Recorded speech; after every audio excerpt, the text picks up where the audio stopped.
دوست عزیز، این است که بچه ها با من تماس میگیرند و میبینی چقدر آدم ها عذاب میکشن که گفتیم آدم ها میبینن امروز هم کبیر محمد اقبال این چیز دروغ آدم دروغ اینو که ها فاش شده و اینو هیچ کس دیگر باور نمیکنه. اون اطلاعات مهمی که کبیری در دست داشت و میتونست به مجاهدین در طویل دره و در وخیاب و در رشت و در دیگر جاها تحمیل کافرنیان تحمیل بده، اونا را روانه بکنه. این چیزا رو اونا باید بفهمن. وقتی که رفتن برای کشتن مردان میدان، کبیری با خبر بود، این همه اونا را میتونست با خبر بکنه و بگریزن به طرف افغانستان. اون پولایی که می آمد به دست کبیری، اون میتونست پولا را تحمیل بداد به اون طرف که اونا گفتم یراق اسلحه بخرن و درگیری بکنن. در اونجا آدما زیاد بودن که با کشتن دادن خودشان، نه فقط تاجیکا، نه فقط گفتیم منطقه های مختلف، نه فقط طویل دره، کلی منطقه تاجیکستان، ازبکا، داغستانی ها، همه چیز بود و کبیری به کبیری پولای نقد به اومد. این پولا رو میتونست به اون طرف بفرسته و کی ها خیلی آسان با تاجیکستان اسلامی کردن. اما این پولا چی شد؟ تقسیم شد. یک آدمی که لیفچک فروشک، ترسو فروشک بود، میلیون چیزا رو جمع کرد.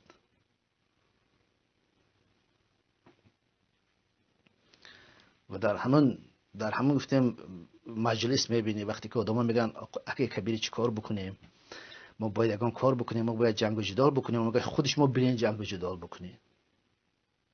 متوجه بشین دوست عزیز، اون میگه خود شما برین جنگ و جدال بکنید. وقتی که اطلاعات در دست اوست، وقتی که پول در دست اوست، وقتی که او را همه میشناسن همچون رهبر مسلمان ها، وقتی که عربا، ایرانی ها، پاکستانی ها به او باور میکنن و او خودش میگه من امیرالمؤمنین هستم، همه چیز در دست اوست، همه اطلاعات در دست اوست، همه پول که میتونه اسلحه بخری در دست کبیری است.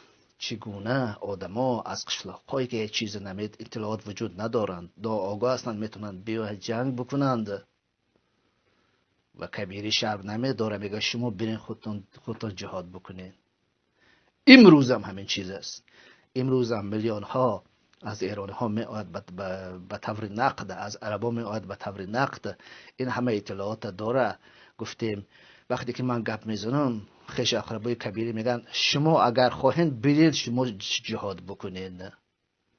من به تازگی همراه شدم به من اینجا گفتیم برای همین زندگی خود امروز کار داشتم. امروز کار داشتم برای همین روزی من کار میکنم.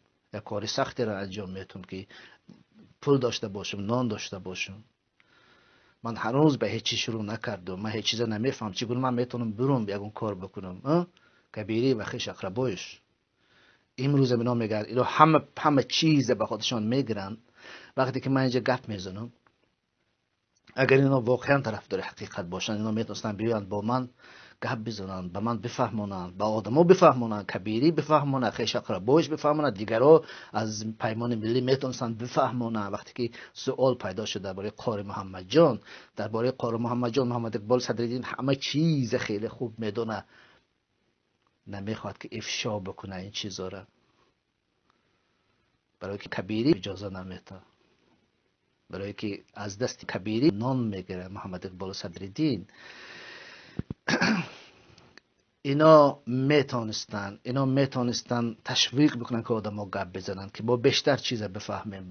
بجای اینا ویدیوهای مرا خراب کرده میستن، نام مرا بد کرده میستن، میخواستن مرا به کشتن بدهند، میخواستن که مرا به زندان بفرستن، تنها به خاطر آن که اینا فهمیدن که عادی نزاده شخصی است که شاید که بیاید این همه چیز سری ما را افشا بکنه.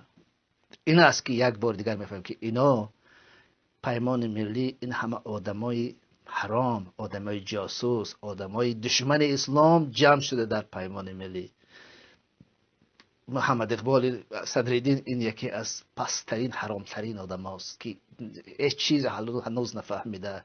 کل حیاتش استفاده بردن از نام اسلام، استفاده بردنی گفتیم مطالب گفتیم علما، ملاها و دیگر چیزا، و امروز همه چیز کبیری فرستاده میستاد با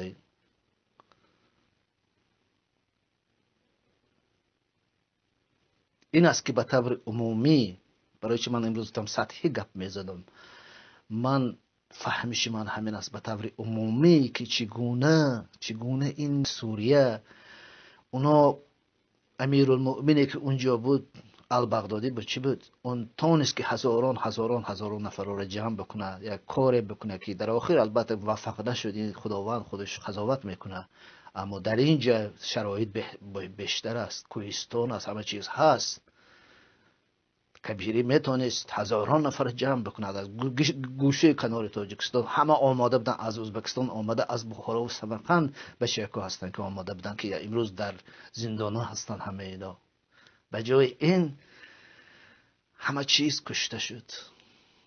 چیز کشته شد اما اینا ثروتمند شدن رفتن و هنوز اینا این جاسوسی خودشونه این گفتیم تهدید خودشونه که هیچ کس درباره هیچ چیز گپ نزنه ادامه دارند انشاءالله که گفتیم حق با اون آدمایی است که خداوند با اون آدمایی است که دنبال حق هستند دنبال انصاف هستند